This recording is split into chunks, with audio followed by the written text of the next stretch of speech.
तो महाराज आज ठाकुर जी ने मन बना लिया, बोले और सब तो जितनी सारी मेरी पटरानियां हैं रूठ जाती है मना लेते, लेकिन आज तक कभी रुक्मणी जी को गुस्से में नहीं देखा।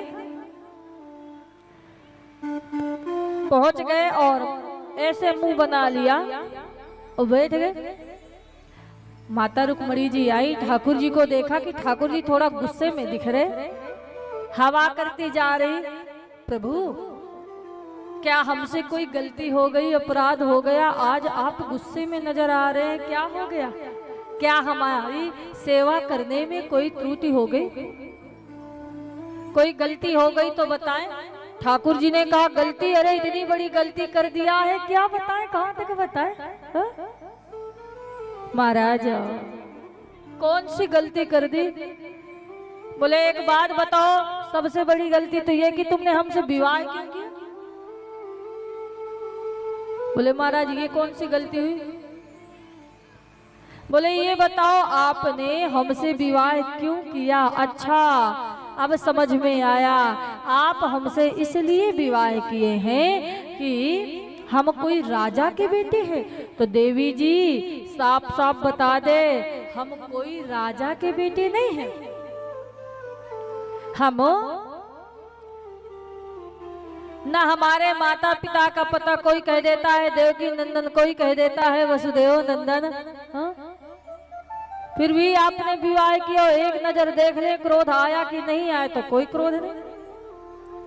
अब कहा अच्छा अच्छा अब समझ में आया, आपने हमसे विवाह इसलिए किया कि हम बहुत बड़े वीर हैं। तो देवी जी बता दें हम कोई वीर नहीं हैं, हम तो बहुत बड़े डरपोक ठहरे और रण छोड़ करके ही भगाए थे, तो लोग तो हमारा नाम ही रख दिया रण छोड़। फिर भी आपने विवाह किया, एक नजर देख ले क्रोध आया कि नहीं आया? तो कोई क्रोध नहीं महाराज। अब तीसरी बात कहा अच्छा तो आपने हमसे इसलिए विवाह किया है कि हम दिखने में बहुत सुंदर हैं। तो देवी जी हम काले कलूटे हैं, जा दिन से कालिया नाग को मार दिया है उस दिन से और उनका रंग चढ़ गया है, फिर भी आपने विवाह किया। और एक नजर देख लिया, आया गुस्सा कि नहीं? तो रुक्मणी जी को कोई गुस्सा नहीं, वैसे के वैसे मुस्कुरा रही। ठाकुर जी ने कहा ये सब करने से बात नहीं बनी, अब आखिरी बात प्रयोग करता हूं। बोले देखो देवी जी अभी भी कुछ नहीं बिगड़ा है, चाहो तो आप दूसरा विवाह कर लो। शिषपाल बैठा, जैसे ही ये सुना तो धम्म से गिरी, मूर्छित हो गई। ठाकुर जी ने मन में सोचा लगता है हो गया मामला गर्म बहुत, तुरंत चतुर्भुज रूप में प्रकट हो गए। अरे देवी जी मैं तो मजाक कर रहा था, उठो उठो देवी जी। एक हाथ से लेकर के छींटा दे रहे, एक हाथ से हवा कर रहे। अरे देवी जी कुछ तो बात करो, कुछ तो। अब तो रुक्मणी जी उठ करके बैठ गई और कहा कि प्रभु आपने जो जो बात मुझसे कही है हर एक प्रश्न का मैं उत्तर दूंगी।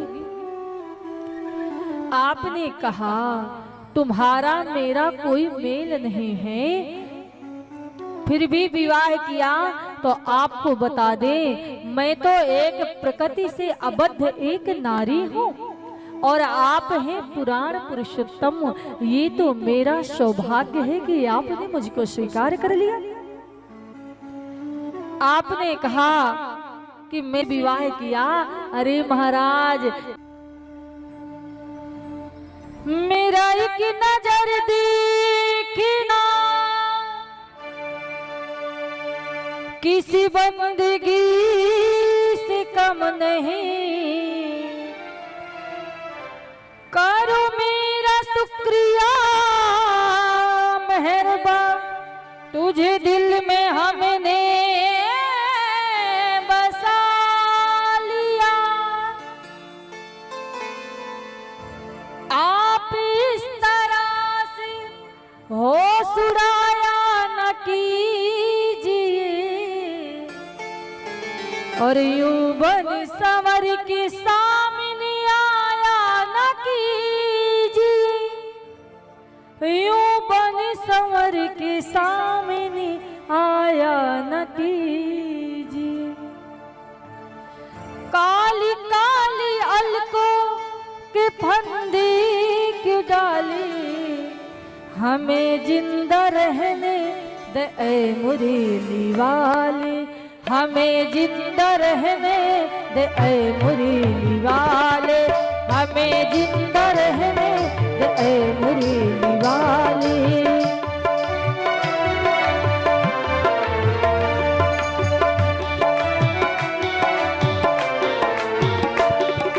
काली काली अलकों के फंदे की डाली, काली काली अलकों के फंदे की डाली, हमें जिंदा रहने दे ऐ मुरली वाले, हमें जिंदा रहने दे ऐ मुरली वाले।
जिंदा रहने दे ऐ मुरली वाले, हमें जिंदा रहने दे ऐ मुरली वाले, मुरली वाले, मुरली वाले, मुरली वाले, मुरली वाले।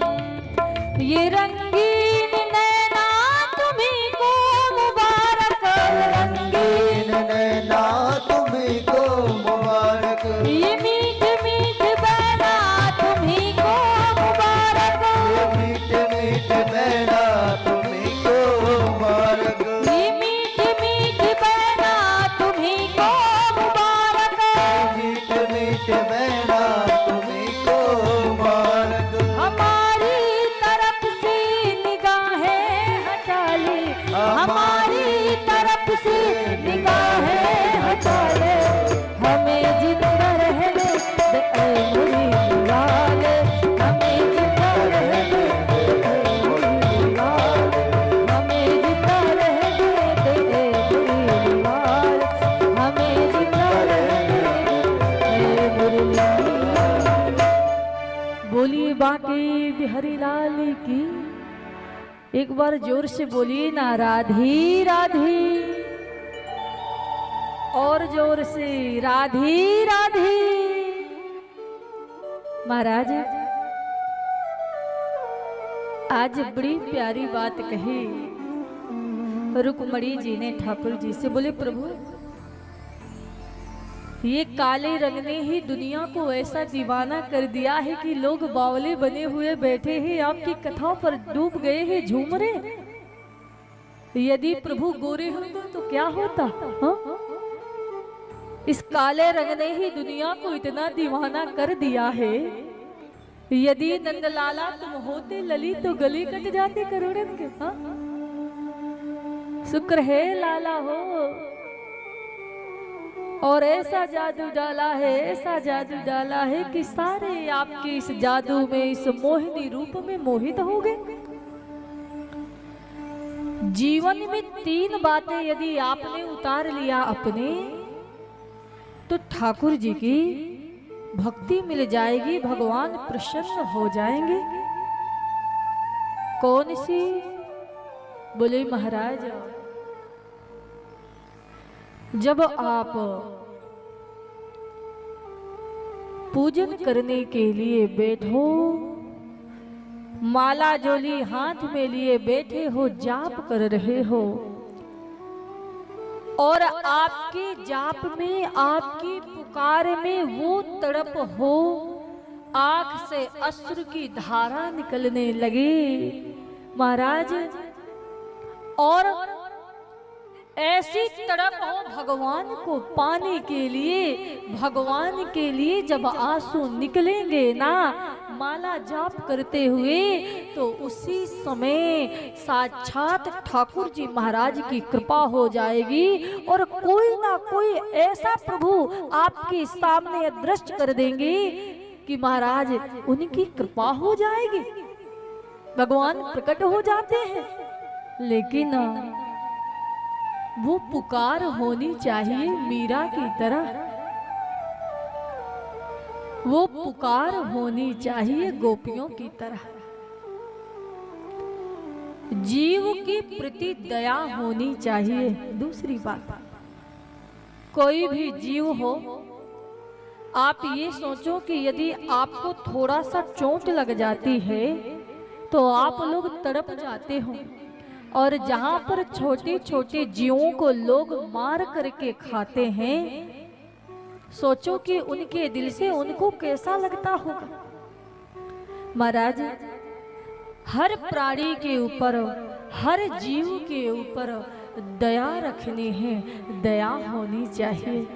तीसरी बात, जो भगवान ने दिया है उसमें प्रसन्न रहना सीखो, हमेशा प्रसन्न रहो, और यही प्रार्थना करो ठाकुर जी से, कहो कि ठाकुर जी आपकी कृपा से मैं बहुत प्रसन्न हूँ, आपने जो दिया है बहुत खुश हूँ, आपकी तो कृपा बरस रही है। कोई आपसे पूछे ना कि भैया आप कैसे हो, तो तुरंत मुस्कुरा करके यही कहना कि भैया सब मेरी राघव सरकार की कृपा है, बरस रही है, आनंद में जीवन जी रही है। ठाकुर जी ने इतना कुछ दिया है, उसमें प्रसन्न रहना सीखो। लेकिन मनुष्य की भूल ये हो जाती है कि जो भगवान ने दिया है ना उसमें प्रसन्न नहीं है, और चाह रहा है और मिले, कितना मिले। ये मन होता है ना, ये मन बड़ा चंचल होता है। इस संसार में सबसे गति तेज है किसी की, तो वो है मन की। महाराज बड़ी प्यारी बात कही है, मन से बड़ा बहे रुपया न कोई, पल पल आया ममता में उलझा रहे, पड़ी जाए मन की तो पाली। मन की बहकावी मीना,